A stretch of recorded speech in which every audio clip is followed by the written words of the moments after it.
Welcome, young and old. This is the Brain Software Podcast, episode 289, coming at you from the Hypnotic World Epicenter, Toronto, Canada. Today, I'm here with our 5,000-year-old resident hypnotic wizard, Mike Mandel, and we're going to have a good time because we're going to do something a little bit different. I'm going to bring up hypnosis concepts or tools or techniques or just ideas that maybe you want to know about, even if you're not yet a hypnotist. And I'm going to ask Mike to explain them, but to also make sure that every single time there's some sort of fun story or anecdote or background to make it even more entertaining. Sounds good. So that sounds like a lot of fun then, doesn't it? Yes. All right, so let's get right into it. We're going to have a great episode. Here is your disclaimer. Disclaimer. Everybody has stories, including me, and mine are universally didactic and fascinating. Some people have stories that they love to tell, and they might be interesting, but they're never didactic and certainly not remotely interesting, let alone fascinating, and we really don't need to hear them, so don't write to us. Lucci. Continuing? Yeah. But seriously, folks, whatever happened to that old tranquility we used to know and love? We are not witches. So let's welcome to the Hypnotic Rebounder, a man whose fascination with hypnosis led to this. And a man who knows what this is. Yeah. Because he's the Keith Richards of hypnosis. Mike Mandel. Yes, Chris, let's rock this. Okay. It's going to be a blast. All right, we're going straight into it. There's no banter of any kind. We're just going to go straight into it. Other than I will remind you, we're coming up to the November Architecture of Hypnosis. People, keep buying spots. It's going to sell out. Please, if you're thinking about going, we only teach this twice a year. Don't let yourself down by putting it off because it will be sold out and you will kick yourself. We will still have a full class. So I'm warning you, if you really want to be there, take action. All right. And then spend 5 days hanging out with us in Toronto. Yeah. And we will have an absolute blast and you will gain solid hypnosis skills. Just go to MikeMandelHypnosis.com. It's self-explanatory to find your way to the navigation menu and find the events and sign up for it. It's like, if you can't figure that out, man. Probably won't make your way to Toronto. Probably not. All right. Not as such. Let's go into a bunch of things that I want to talk about. The first thing is, now you started as a stage hypnotist. I did. And then added the therapeutic side much later, which is really cool. But how often have people come up to you, again, because of the nature of hypnosis being portrayed as a stage hypnosis thing, as a party trick? It's rarely portrayed therapeutically in the movies. It's usually for entertainment or whatever.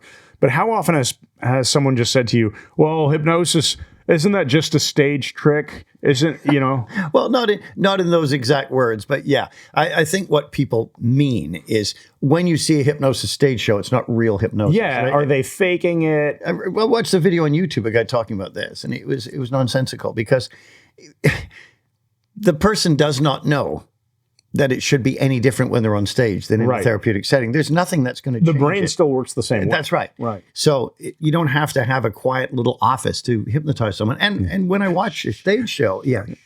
You're the shushers on the stage hypnosis show. Oh, stop. Oh, man. But when I would watch a show, sometimes I'd see people with profound trances just in the first few rows. I talked about my four. When you would watch a show, or do you mean when you would? When I was on stage, before they even came up. Oh, when you were watching the audience. And they were already showing external trance indicators. Because of the prestige. And now these things just help, obviously. Of course. But the people go into trances just as powerfully. And we see the evidence of it right away. You'll see the external trance indicators. You'll see facial flushing. You might see the eyes staring and not blinking at all. And you'll notice the immediacy of response to a post-hypnotic suggestion. Even if they're interacting with someone else, the unconscious is waiting for that trigger. And the person will instantly respond without having to think about it. So the science is the same. The context is different. The context of entertainment, people will perform in a way that is context dependent.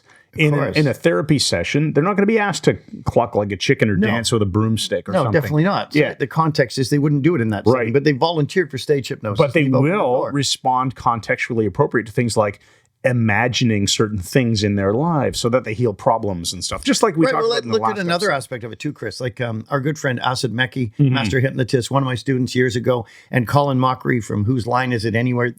Anyway, they're touring right now with Hypnosis. Yes. And not many of you know that I was hired as the hypnosis consultant by the New York. I knew that. Yes, I you knew that. But so I'm speaking on this authoritatively.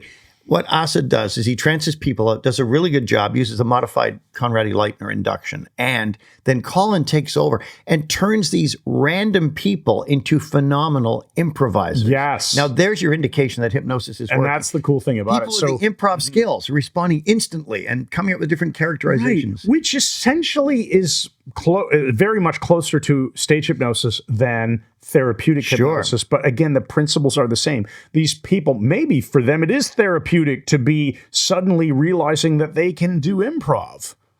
And that's cool. It's like and if they a can keep performance the skill game. afterwards and take it out with them, carry the resource out of the So trance. Asada hypnotizes them, hands them to Colin, who then runs a skit with them. Yeah, it's really it's a very clever concept. Asad worked that out himself. It was his idea too. Yeah, which is it's a brilliant idea. He's awesome. All right, let's go to the next one. We often say that rapport is the glue that holds trance together. And I would say if a trance is a psychodynamic loop between two people, it's also rapport is the glue that holds a relationship together. Yeah. Rapport is the glue that holds so many things together. But in the case of a relationship between a hypnotist and a hypnotic subject, rapport holds the trance together. Tell me some stories about building fast rapport. It doesn't have to be in the context of hypnosis. Well, of course, there's the example we talked about recently, Lawrence Park Volvo years ago. Oh, I remember this story. Yeah. You had to get your car worked on. I took my car in early in the day. This was during a flu epidemic, pre-COVID. I took my 940 Turbo, whatever I was driving back then before I came to my senses and got a Subaru. But I went in early and had my keys, walked in, and the place was deserted. You had an appointment, right? Had an appointment, Yeah. like first one of the day, like 7 o'clock or something. And a guy comes out of the back with coveralls on. He said, "Can I help you?" And I said, "Yeah, I've got an appointment at 7 o'clock for winter tires being put on and winterization, whatever else they do." I set the keys down. He goes, "Oh, great." Grabs my keys, throws them on the desk, and they bounced onto the floor, and he didn't pick them up. And he said, "Oh, this is great."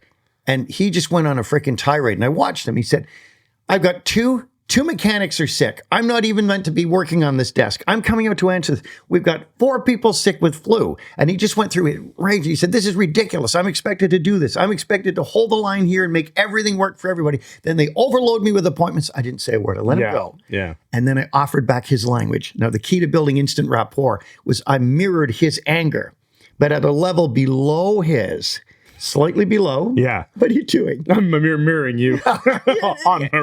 So, yeah, I acted angry too, but not angry at him. Angry with him alongside. And I said, "You're right. This is completely ridiculous. With so many people sick with flu, why they'd put all this on you is beyond me. I'm not going to be a problem for you, sir. I'll come back another time." I bent down, pick up my keys, and he went, "Well, look, can you hang on?" He said, he took my sheet and put it on the top. He said, "I'll put you at the top of the list." Like that. I mean, literally. Yeah. And I thanked him. Yeah. How did I build the rapport? By mirroring back his anger, but not as angry as he was. And that's a great thing when someone's angry. A little lower anger than them so that they know you're completely on side with them. And then when you calm down, they follow you back down. It's an interesting thing, right? It reminds me of when we talk about things like yes sets and no sets. A yes set is getting people to agree with you by saying yes, Right. which aligns you to the same agreement point. Yes. And a no set is getting them to agree with you by saying no, which you know, aligns you and to you the same don't agreement you point. don't want to be here, do you? No. That kind of thing, right? Yeah.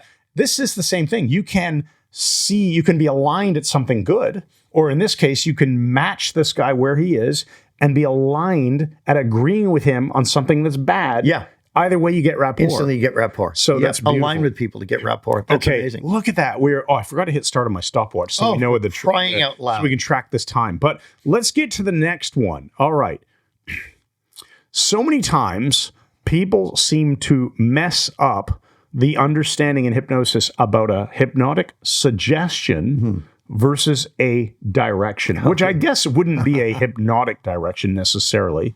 Well, it is if you're directing it into hypnosis. So explain in hypnosis, and also for everyone else just in life, what is the difference between a suggestion and a direction? And how do you use them? Yeah, in daily life and in hypnosis. hypnosis. It's a very important question. I'm astounded at how many otherwise competent hypnotists don't even know this. Now, your special challenge, though, is to make sure there's a story here. Well, here's the story. Okay. The story is if you're dealing with someone, and I'm making it up on the fly. Okay. But if you're doing hypnosis, starting from scratch, in any particular session, you have the critical faculty, the part of the mind that is the guardian of the gate and keeping suggestions out. So to insist on suggestions and say, you're getting sleepy, your eyes are closing. So that would be an example of a suggestion. That would be an example of a suggestion. You're saying stuff is happening. I'm telling you something is happening. I'm suggesting. Well, you're still wide awake with the critical faculty still there, guarding the door. Right. So I love to use this example, and here's your story, and it's a short one. In every class, we say this. People get this idea based on old school hypnosis, going back to Braid and many, many others, and it's fairly good. The idea that you must have eye closure to get hypnosis. Now, that's a complete myth. And so in order to get the eye closure, they're thinking, I need to suggest it. Your eyes are getting heavy. Your eyes are closing. Your eyes are watering. You want to close your eyes, and the person's sitting there going, something's supposed to be happening. Here's how you get eye closure. My students, I say, write this down. You'll get eye closure every time. Yeah. So instead of suggesting, you direct them. I say, write this down. Yeah. Close your eyes. That's it. If you tell them to close their eyes, you're getting all the compliance you need. Direct them before they're hypnotized. Right. So suggest when they're already there. And this is actually a great tie-in to the idea of, we talked about yes sets a moment ago, getting people to agree with you by saying yes. Right. But then the next thing we would typically do is something called a compliance set, which is telling them what to do. Simple things. Put your hands palm down on your lap. Take a deep breath. Allow your eyes to close. Make sure your feet are comfortable. Whatever the case may be. These are directions, instructions that they're not going to resist to because they're really simple instructions. Yes. And you can do these in sales situations, of course, too. Tell me, what size TV are you looking for? Well, them answering the question activates their imagination. Starts to build momentum. Doing the thing you're asking them to do, right? Mm-hmm. So in the same vein, you're just getting them to now follow instructions or directions and then cascade that into trance. Yes. Through a lot of the trance. So let's just summarize quickly. Mm-hmm. If they're awake and you're starting hypnosis, don't suggest things are happening that aren't, because they're still present with their critical faculty and they can reject it. Mm-hmm. Tell them what to do. Like you said, rest your hands or take a deep breath, close your eyes. Get them complying, following directions. And then when they're in trance, you can suggest whatever the heck you want, but don't use it as the means of getting there. Okay, next one. I am really curious where this goes. We can spend some time on this as necessary. So, conversational hypnosis. This is a topic that comes up a lot. I'm just going to talk for a moment about this, that conversational hypnosis is something I know you do really well, and I think you have never really unpacked how you do it. So I'm hoping we'll get some nuggets here. Now, conversational hypnosis can either be overt, like our friend Steve Rame actually is very, very skilled at using conversational hypnosis to help people quit smoking. That's one of his specialties. And it doesn't feel like a traditional hypnosis session where they're zoned out or anything like this. He does conversational work to help the client who's paying him money to quit smoking. So that's obviously overt. It is not covert. Covert is using conversational hypnosis without saying, I'm going to hypnotize you, right? So we're doing hypnotic things without disclosing it. Now, ethically, if you're doing this to help somebody, that's totally great. That's wonderful. You also use conversational hypnosis covertly when someone volunteers for you retired from the stage, but you would use conversational hypnosis techniques when people would be up on stage volunteering for a hypnosis show. They just didn't know the hypnosis had started yet. So that's kind of a neat little nuance, isn't it? You're using covert conversational hypnosis when they're expecting hypnosis. Yes, that's right. And one of the tricks is, and Chris, I honestly run it unconsciously. I don't think about it. That's why I know it's hard for you to explain. It is. And the example I'm going to give you is Glenn Gould, the great Canadian pianist, Toronto pianist, no longer with us, maybe the greatest pianist of the 20th century. But someone once asked him how he could play the J.S. Bach with such blinding speed, and absolutely perfect articulation. And he got all nervous and didn't want to answer it. Yeah. He said, I don't want to know. He said, it's like you're asking a centipede which leg he moves first. He said, it'll be paralyzed trying to figure it out. He said, I don't want to bring this to the table. He said, I just do it. Yeah. Now, I do know, and I discovered this just a few days ago, I do know I use embedded commands unconsciously, which I did not know I was doing. Yeah. Okay. So Now, let's here's why. I'll unpack just that give you the information. Embedded commands where we're taking sentence fragments and we're saying them slightly differently so the person will fall into trance, that kind of thing. And we all, any good hypnotist can do this intuitively and intentionally. But I had left a message for a good friend of mine. And because we had problems with the Voxer that you and I were using, the walkie-talkie app, with the sound, I listened to it to check it sometime later. It was quite a long Vox. And I went, bloody hell, that's an embedded command. I was putting embedded commands in a Vox with no recognition that I was doing this at the time. So yes, embedded commands will work. Analog marking certain aspects of speech. Also, the pacing is everything. Taking the pace down and fixating their attention.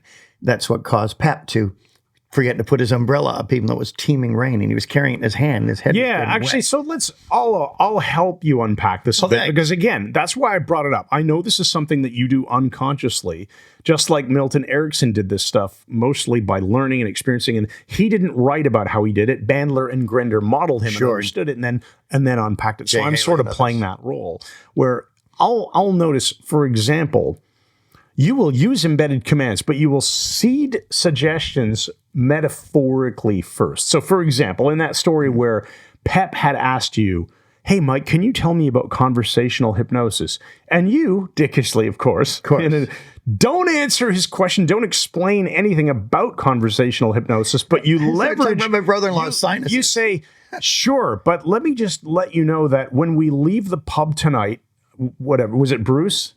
Yes, it was Bruce. Bruce might be here. And here's the thing, Bruce has, and you went on to say, he has this thing with his sinus, and they had to stick an when he was a inflatable kid, balloon. They had to stick a chiropractor put a specially made balloon for this purposes up into his nose.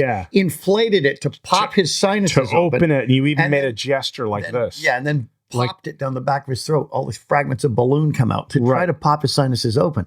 But I'm doing it, And you're making a gesture to represent the balloon, but it's really an umbrella. Yeah, that's right. Because you knew it was. So the key is, in Mike's head, he knows it's raining outside. Right. And I'm going to leverage this question about conversational hypnosis into tricking Pep to not open his freaking umbrella. Even though he's got a shaved head. So he's got this bald shaved head, and he's going to have water just teeming down his face. Yeah. And not know why he's doing it. So you set up this idea that Bruce will be here, and he had this experience. Trying to open his sinuses, and you don't have to open it. I mean, they could have left him alone. You don't have to open it. You said to him, the way you told me the story, first of all, and I remember this because when you explain it, I remember. For you, it's just unconscious. You don't even remember what you did. That's right. But you said something like, pay no attention, just don't pay any attention to it at all. Yeah, just ignore it. I could have said that, because you were positioning it like, oh, his voice sounds funny or something like that, but you just ignore it. Yeah. Just pay no attention to it. That's correct, because Bruce had a speech impediment. Right. So then you guys leave the bar, you open your umbrella, Pip walks with you. We're walking to my car, and which is parked right by the front door. You didn't see it. You purposefully took him across the street because you usually used to park in that parking lot. Yeah. But you hadn't, and you knew it, and you were just guiding he's him. Hunched over, holding his umbrella, and rain teeming on his head, and I'm undermining complete safety. And they go, oh, no, the car's back. He goes, oh, you bastard. We come all the way back. Yeah, so if I'm going to unpack this a bit for you, I would suggest that what you're doing unconsciously is you're getting an idea, you're leveraging that idea into seeding a visualization of some sort. Seeding not even a visualization, but seeding an imagination of a situation that feels like it has this metaphorical map across to the actual thing that your outcome is. So in this case, the umbrella and the balloon. Then you're using an embedded command. Ignore it. Pay no attention to it. And usually the map across happens and it works. Yeah. Right? That's generally the way I notice you doing this stuff. Yeah, it sounds correct to me. Again, I don't typically go into a meta position and examine it. Yeah. It is just flick the switch and the brain starts doing it. Yeah. But that's why I'm so poor at so many other things. I'll give you one more example. You might not have thought of this one, but it had an effect on me, a very a cool effect on me. This is another one of these just unconscious things you do. You get their attention on a particular topic, and then so here's the story, all right? All right. I'll tell you what happened, then I'll tell you how Mike did it, and then I'll get you to comment on it. So you wanted to steal my wallet at lunch. Are you sure? My wallet was in my pocket, and you needed it to be on the table in front of me. So your desired outcome was twofold. Actually, it was like pool playing, 3 moves ahead in billiards. Your plan was first get me to put my wallet on the table, then you could mask how you stole it and hid it, right? Or get the wagers to hide it somewhere. So how did you get me to take my wallet from my pocket and put it on the table? Well, you grabbed your wallet and you said, I'll pretend my iPhone is my wallet here. You pulled it out, you unfolded it, and you said, we're going to opera this weekend or something, some opera thing or whatever. And you pulled out your ticket and you said, I've got my tickets right here. And you usually flesh out some details. You'll explain how, these are amazing, wonderful tickets. We're in the 100 section, 3 rows back from the front, et cetera, et cetera. It's going to be a glorious. And then you use your embedded command, not really embedded command, but you change your tonality to get me pay attention. It's the focus. And you said, and the tickets are safe and secure right here. And you put them back in your wallet, you folded the wallet, and you looked at me and you put it down in front of you.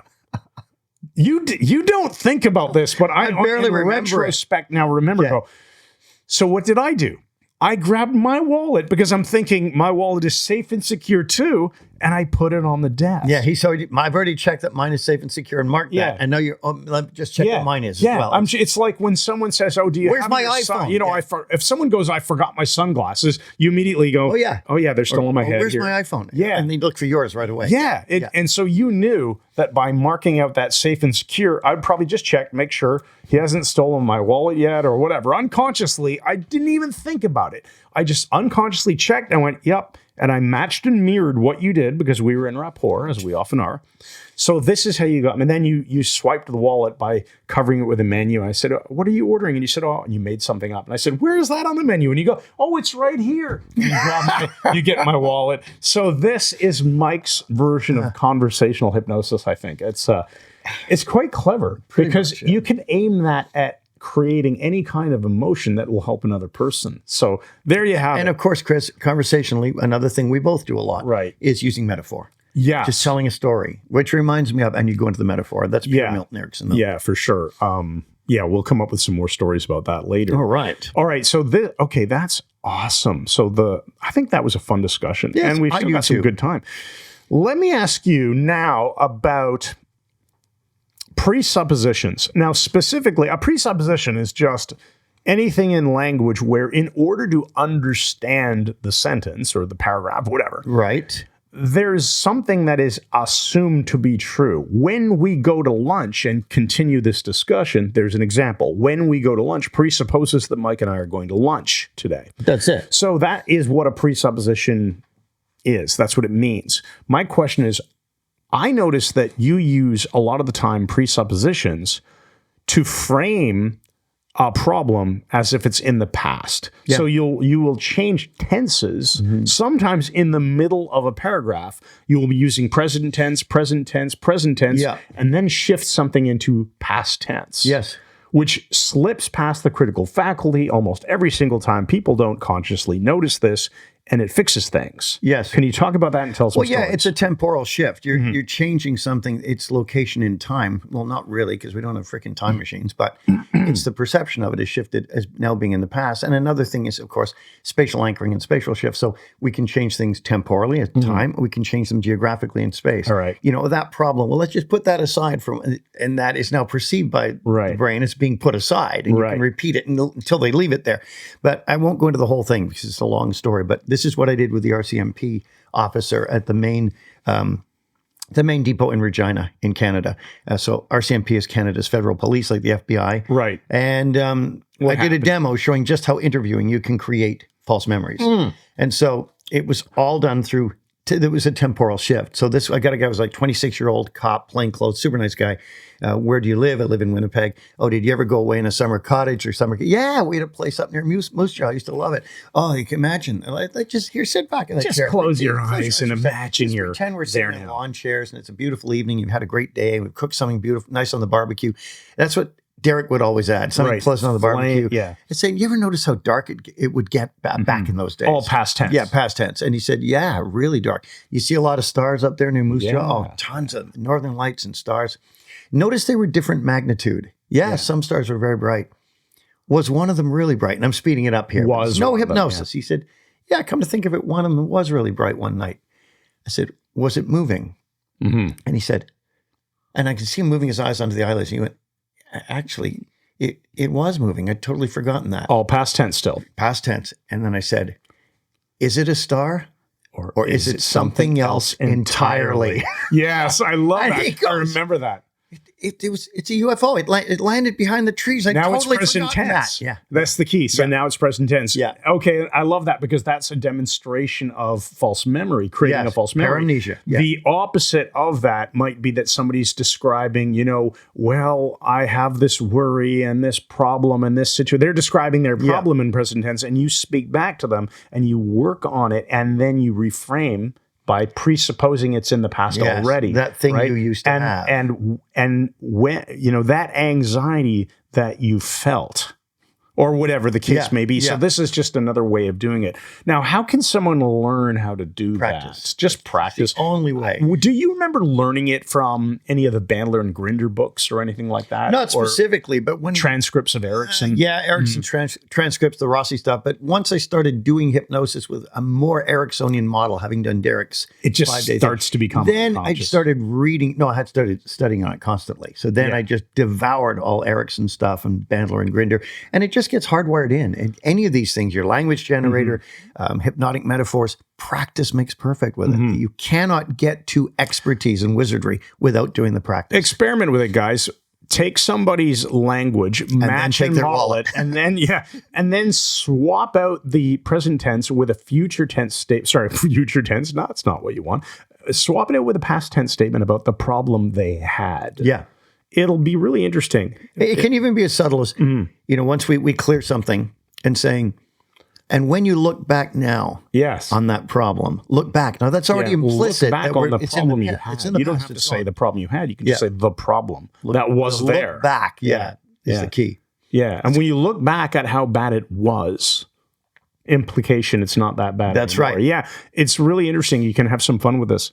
Okay, should we keep going? Sure. Let's see how much more we can do in like 10 minutes. All right. Prestige is really important in hypnosis and in many things in life, but for sure in hypnosis, the idea of the hypnotist has prestige. The doctor has prestige, to take a non-hypnotic example, although it is hypnotic still, because we're in this belief of, this is a doctor. So there's prestige is assumed expertise or important. The implication is the person should be listened to for that reason. Now, sometimes that prestige as a hypnotist can make your suggestions or commands land faster. So I'm wondering if you have any situations where you can think of where just because you were seen as Mike freaking Mandel, you were able to just drop a suggestion and it landed and changed someone's life forever. And it's one I don't typically talk about. I always talk about Cal Smith, you'll never smoke again. And I saw him 2 years later, this cop, and he never smoked again. The stage hypnosis show. But this one, the one I just thought of the other day when we were discussing some of these points, was Western University, where I did a show every year for almost 43 years. And the young girl, we even got it on video. The young girl came up on stage and they were all active, and somebody had bumped her in the face with their elbow. And she was had a lot of pain, was crying. Yeah. But she's on my stage in front of 6,000 plus people. Right. So you think I have prestige there? And I'm the only amplified voice there? And I'm Mike Man effing Dell at the same time. Yeah. And just seized control, locked attention with her, and just talked about how much better she was feeling. No pain, no discomfort, no bruising. And you can see her. You can see her just start to smile. And to throw it off. That's prestige. So I remember that example because that was basically a demonstration of the Emergency light version of hypnosis, emergency hypnosis because she got whacked in the head with an elbow or something, right? Yeah, it was an elbow. Yeah, and she was really distraught and then you locked eyes with her and you told her that, I can't remember what you said, but something like, either. And that feeling is fading, and that feeling you had, it's gone now, it's over there. And you locked eyes. Yeah. You changed your tone, and then you shifted back to a normal conversational. We're just up on stage. You want to resume? You want to take your seat? And she was smiling. Oh, she was fine. Yeah, she was fine. It was amazing. And by the way, you can use that in parenting situations a lot because as a parent, you have prestige. Prestige. Now, when it can work even on hypnotists. Till your kids are teenagers. Here's another one that's kind of important. A number of years ago, I got stung by a ground wasp at our cabin. I've been stung by umbrella wasps, all kinds of wasps and bees, and never had a problem. They just swell up, and it's like, it's annoying. But I got stung on the finger here by a tiny little ground wasp.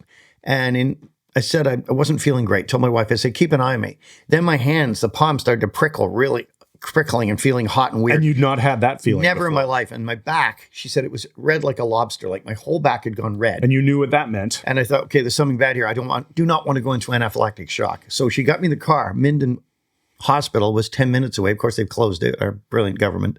Who'd want a good emergency room, right? When you can kill people but not letting them have access. I mean, it's obvious.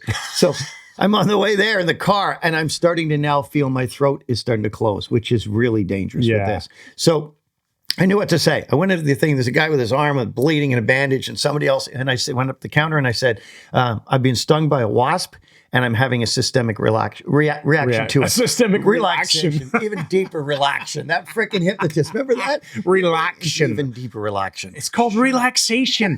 Yes. Doorknob. So anyway, I said I'm having a systemic reaction to it. They whistled me in 90 seconds. They had an IV. EpiPen? No EpiPen. They're running in Benadryl and some other stuff. Gave me a cookie and Benadryl to take, and he Stan the doctor, and I said, I just sorry to take your time and push ahead of everyone.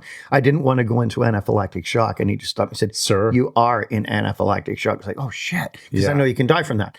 Well, I was fine, but I was afraid that if I got stung again, there'd be a problem. And what were the doctor's parting words? Well, Will Wood got this. Will Wood is an expert at dealing with allergies. It's a super nice guy. And he worked with me at Hypnothoughts. I said, I've got this. He said, you want me to clear it for you? I've cleared all kinds pause for a second. So you had the bee sting. You went to the hospital. You left. We're going to come back to what the doctor said. No, because that's important, right? That's coming up. Yeah. And that's the prestige. About a month or two later, we're now in Las Vegas. Yeah. Mike asks Will Wood to work with him to make sure that this anaphylactic reaction never comes back. That was the desired outcome. And now the thing is, I can treat allergies for other people very easily, but it's better to have somebody walk you through it. If you're So Barbara needs a haircut. He said, I'll clear it now. Yeah, Barbara needs a haircut. Hugh Comerford. So he did the whole thing with me. He muscle tested me at the end. He said, stay strong and say I'm completely free of this. And I just went limp. Yeah, which made him think, you're not free of this. Yeah. So he's very intuitive. He said, what were the last words the doctor said to you? And I remembered instantly. He said to you, I've got you're going to take 2 EpiPens, carry them with you. And he said, if you get stung again, it's going to hit you harder and faster than this time. It'll be very dangerous. So that's like a nocebo effect, nocebo effect, because with the prestige of a doctor. Yeah, this is cool. In a hospital, he's just erased, he's just fixed the problem with all IV and stuff. So and I then basically programmed you to believe, and therefore more likely to have it actually be worse. Yes, so the prestige had worked, and I'd forgotten about this. And then so Will Wood said, say this out loud 6 times. Hear the doctor say, you'll never have a problem with this again. It's done. And I did that. And he said, be strong. He pressed. And he said, say I'm over it. And I said, I'm over it. And he's like, nothing. And then years went by and you never got stung by another ground wasp. And then you did. This year. Yeah. About a month ago, I was walking through the park near my house barefoot because I was earthing. I was getting some sun. And someone went, and I looked down and there was a ground wasp on the ground and it stung me right on the sole of my foot. And I went, what happened? Shoot. Well, I'm realizing the EpiPen is in my house, which is a 10-minute walk. And there's a woman sitting there reading a book. And I said, excuse me, can I bother you? She said, yeah. I said, I've just been stung by a ground wasp. And I said, I've been allergic to them in the past. Can you just keep an eye on me as I walk back to my house? So if I collapse, you can call. Do you want to call 911? I said, no, not now. I said, I'm okay. And she walked back with me. Yeah, she walked back.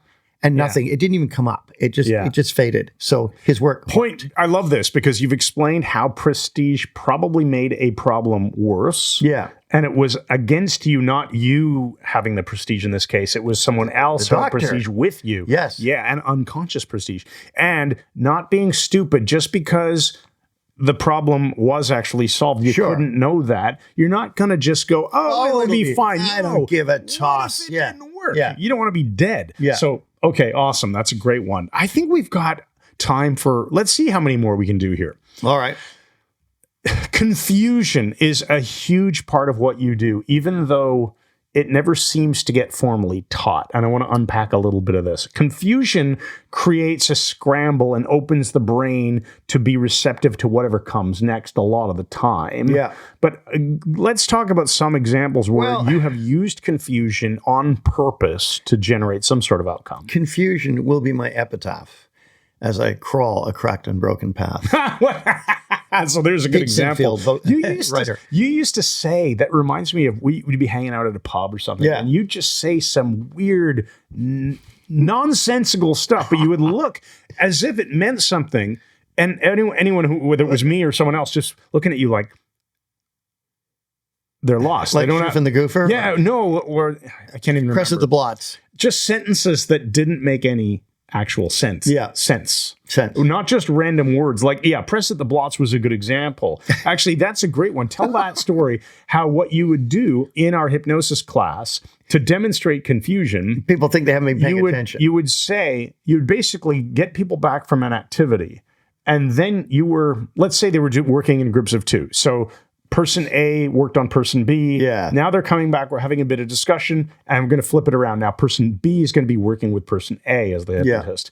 And you will usually say something to the effect of, this time I want you to do a very thorough work. So put some time into it. Run the entire Branson protocol. When you get to the end, make sure that you press at the blots. Any questions? No, you just say, any questions? And everyone just see blank. There are questions because nobody knows what the Branson protocol is. Knows the hell I've said. You've never explained it. No one knows what press at the blots mean because it means nothing. Stupid, same as Branson and then, protocol. so with those like double whammy, it's like a 1-2 punch of confusion. And then you say, any questions? Everyone goes. And then I say, go. Get to it. They're just standing there. Do you know what it reminds me of? Is on stage when you would teach name amnesia on stage, and you would say, "What was your name?" By the way, and then you would say, and you would wait for the glossy look, and then you would say, "Take your time." Yeah, and then it puts it around because again. It's like any questions. Take your time.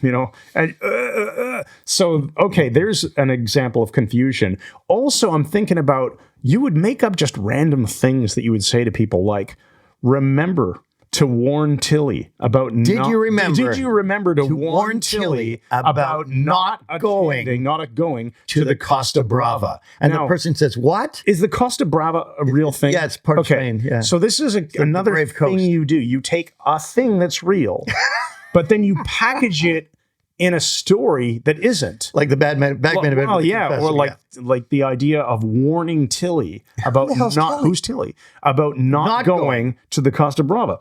So you would just say this as a hilarious joke sometimes to people, but then you turned it into an induction. Yeah, well, it started as a text message I would send to people. Yeah. And they'd ask, "What are you talking about?" And I just repeat it. I asked you, did you remember to warn Tilly about not? Yeah. And they, what? So I turned it into an induction. We bring up somebody at the front of the class who's never been hypnotized. And you ask them that question. Yeah, ask them that question. I see that the stunned look, they maybe do a transderivational search, eyes going all around. And then I say it again, even more deliberately. And they're sort of looking at me and I say, eyes closed now. Yeah. So as soon as you get that confusion, basically the brain scrambles and starts to look for resolution. Yes. And while that's happening, you've got in the presence of rapport and prestige, eyes closed now. The person chooses that to resolve it. And they know that they're coming up for a hypnosis demo anyway. So it's not going to be the kind of thing you just walk up to somebody at a bar and say, eyes closed now. It's not going to work. But Erickson, he said confusion was a major part of his work. Yes. Because it opens realms that the brain is now able to wrestle with and figure out, and brings in curiosity. Well, I think that's pretty cool. I have one more for you. I think we've got time for this one. Yes, we just remember I got a 2 hour and 40 minute. Oh, I know. An hour and 40 minute drive. Yeah. Yeah. Well, don't go admitting that here. It makes it sound like you don't want to be here. Oh, no, I just go around the block an hour and 40 minutes. I like being here so much. Here's the final one. How did you develop, speaking of your forensic recall method, you mentioned false memory when you explained Paramnesia. the RCMP officer and the stars and was one of them brighter, all that story that you just told. So was that before or after you came up with your method for forensic recall? And how did you develop this forensic recall? I don't know when it was temporally, whether it was before or after. But when I used Resource Magazine wrote this up out of the UK, I think. But the idea was initially I was using like Hibbard and Worrell's method in the book Forensic Hypnosis. You're taking the person to the event, you're regressing them to the event, and that's how the McDonald's drive-through robbery I worked on, that sort of thing. One of the murder cases. So you're taking them back, regressing them to it, and having them speak in real time as though it's happening now. And there's content there because you have to know, okay, you were robbed at gunpoint at a McDonald's drive-thru, therefore you know about the situation, right? And I think where you're going is you didn't want to know anything. Nothing. Right. So, and never discuss it. So I started thinking, we're contaminating the results by leading the witness. If I ask anything about it. And then in Canada, there was the Troking decision of just a few years ago, where the Supreme Court of Canada determined that you could not use hypnosis. You couldn't admit any information gained through hypnosis and admit it into court. So they were right. Okay, so if you use the hypnosis just to spark the memory they do it on their own. That's it. So I thought, how can I have a non-engagement method here? So I trance the person out. I never mention the case. The police don't let me interview the person. I never mentioned it even afterwards. So you know nothing. All I'm doing is giving them a metaphor to increase hypermnesia, so the depth of memory would be more accessible without ever mentioning it. And then they interview the person again. And that's how we caught the sex offender north of Toronto. Okay, awesome. So that was the reason, was you didn't want to know anything about the case. Yeah. You basically came up with a method that you could use. It's not a script. It's a process. It's a process. It's a guided imagery process that you would take people through. Long story short, they find a key on a beach and and you use some significance. Yeah. And it basically suggests metaphorically to the person that they can remember what they need to remember. Yeah. And you know nothing, so you can't be called as a witness. It's not technically hypnotic evidence of any kind. No, and the thing is, any forensic hypnotist should never have to go to court if you're doing a good job. It's like, you don't have to be on the witness stand. The key is to do really clear work to help the person remember in general. And then I could go into court if they called me in and say, I've never mentioned the case, never discussed it, ever. What I really like, and we'll sit with in closing, I'll just wrap up by mentioning that a lot of the times people in our academy, obviously they're not doing forensic work with the police or anything, but they'll take what they learned from you. And then somebody comes and says, hey, remember James, he had a client that lost a crypto wallet. Password, lost the physical wallet. It's like a USB key or something, but there's a password and there's $250,000 in this crypto wallet and the guy doesn't know the password. So James helps him with a similar method.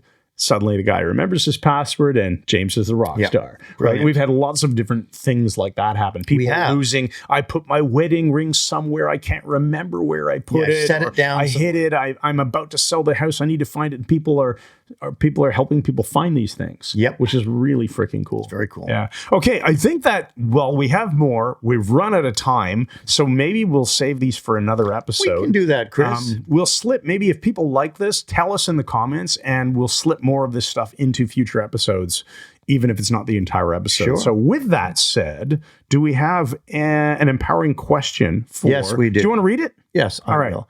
I would love to read it, Chris. Here's your empowering questions. Since hypnosis is so powerful, and since it's really easy to learn how to do it with our online or live training, what prevents you from learning from us and becoming the next world-class hypnotist we produce? Lucci.